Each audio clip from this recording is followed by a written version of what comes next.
ശരി, നിന്റെ അമ്മക്ക് കൊടുത്തല്ലേ? നീ ഫോൺ എടുക്ക്, ഞാൻ നിന്റെ അമ്മേനെ വിളിക്കട്ടെ. ആ പൈസ എനിക്ക് ഇപ്പൊ ഇട്ടുതരാൻ പറയാം. അമ്മേനെ വിളിക്കൊന്നും വേണ്ട, നിങ്ങളുടെ പൈസ നിങ്ങൾക്ക് നാളെ കിട്ടിയാ പോരെ, ഞാൻ ഇട്ടെന്നോളാം നാളെ. അത് ശരി, ഇനി ഓനാ പൈസ എനിക്ക് ഇട്ട് തരണമായിരിക്കും അല്ലേ? അതിന് വേണ്ടിയില്ല നാളെ നീ പറഞ്ഞേ. നിനക്കൊക്കെ പറയുന്നില്ല ഞാൻ. നിനക്ക് എങ്ങനെയാണ് എന്നോട് ഇങ്ങനെ ചെയ്യാൻ തോന്നിയേ? നിനക്ക് എന്തിന്റെ കുറവാ ഞാനിവിടെ വരുത്തിയേ? എല്ലാ കാര്യങ്ങളും ഞാൻ ചെയ്തിരുന്നില്ലേ? മോളെ നല്ലോണം നോക്കുന്നില്ലേ? നിന്നെ നല്ലോണം നോക്കുന്നില്ലേ? എന്റെ ജിത്തു, നിനക്ക് എങ്ങനെയാണ് എന്നോട് ഇത് ചെയ്യാൻ പറ്റിയേ? നിനക്ക് ഇങ്ങനെ ചെയ്യുന്ന സമയത്ത് ഒരു നിമിഷം നമ്മുടെ മോളെ മുഖം ഒന്ന് ഓർമ്മിക്കലായിരുന്ന? എത്ര കഷ്ടപ്പെട്ടിട്ടാണ് നമ്മൾ ഓരോരോ കാര്യങ്ങൾ ചെയ്തുകൊണ്ട് ആ ഒരു എല്ലാം നീ ഒരു നിമിഷത്തെ ഇതിനു വേണ്ടി നീ എല്ലാം മറന്നില്ലേ? എന്ത് ചെയ്താന്നാ പറയുന്നേ? സ്നേഹം മനസ്സിൽ കൊണ്ട് നടന്നിട്ടൊന്നും ഒരു കാര്യമില്ല.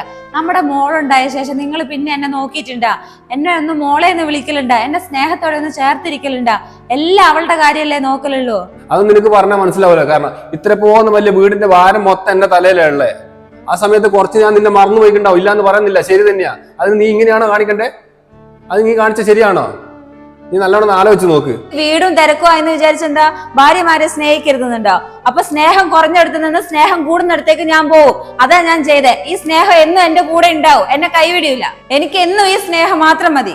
ആയിക്കോട്ടെ, നിനക്ക് ആ സ്നേഹം മതിയെങ്കിൽ നീ ഒരു കാര്യം ചെയ്തോ, ഇപ്പൊ ഇറങ്ങി എന്റെ വീടിന്ന്. അല്ലേലും ഞാൻ പോകുന്ന നിന്നെ നീ പോകുന്ന നല്ല ഇറങ്ങിക്കോ.